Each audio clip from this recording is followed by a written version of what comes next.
Gol.Tj.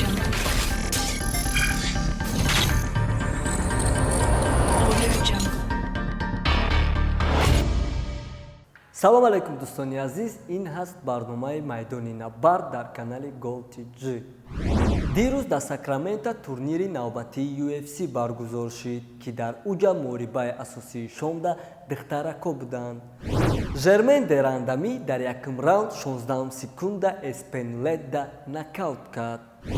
ӯ рӯзоя духтари тоҷик дар пранки 221 су барандара ба шаташ очкиёша пӯшонд. оё ами духтари тоҷик қатъи ами рандами агар ки бироя мочкаш карда метона ё не?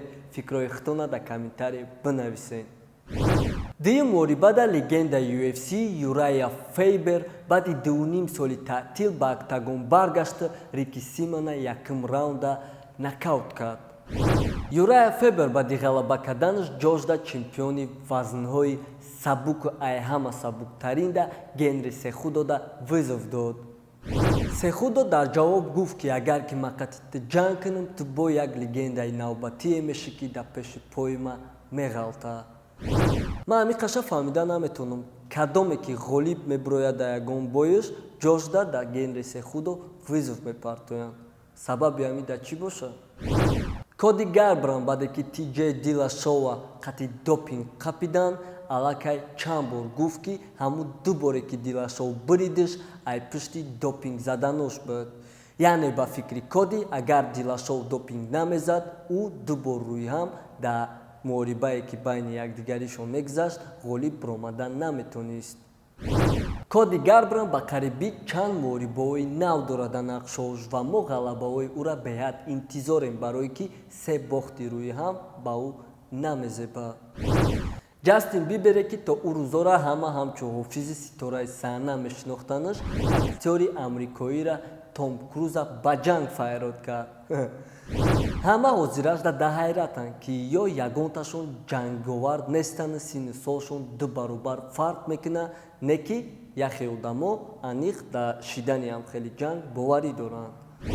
хотиррасон мекунем ки муориба байни дута ҳунарманд бояд ба қоидаҳои MMA гузарад. ташкилкунии ин муорибара Дана Вайт ба кала гирифтанӣ буд. баъдан Конор Макгрегор гуфт ки агар Том Круз қабул кунад, ваям ташкил мекунад. бо навакак хабар биромад ки чемпиони бокс Флойд Мейвезер розие ки ин муорибара ташкил кунад. ҳамин Ҷастин Бибер ё ки беақла ё ки дар ҳақиқат дар худаш боварӣ дорад. бо мо бошем то ки ай оқибати ин ҳодиса бехабар намонем. Муин Ғафуров ҷанговари тоҷик чанд пеш қатъи UFC шартнома баст.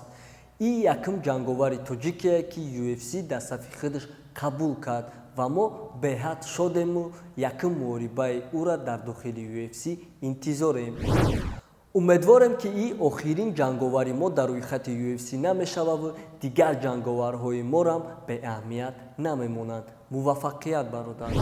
чемпиони ҷаҳони легендаи бокс Майк Тайсон гуфт ки Конор Макгрегор асло ҳабиба биридан наметонад. ай нуқтаи назари ӯ Конор хича хушрӯ нишон доданда устоай. барои ҳамин муорибаи ин ду ҷанговара ҳама мехоҳанд ки бо такроран тамошо кунанд, аммо дар худи муориба Конор зидди ҳабиб ягон чӣ нишон дода наметонад. барои ҳамин ҳабиб чемпионай. хотиррасон мекунем ки 7 сентябр ҳабиб Нурмагомедов бар зидди Дастин Порье дар Абу-Даби бой барои дифои камарбанди тиллоиш бояд гузаронад. ана баъд мо метавонем дар бораи муорибаи ӯ зидди Конор ё ки зидди Тони Фергюсон суҳбат кунем. ҳозирашда барномаи мо ба охир расид. то боздид бародаро, дар паноҳи Аллоҳ бошед. Gol.Tj.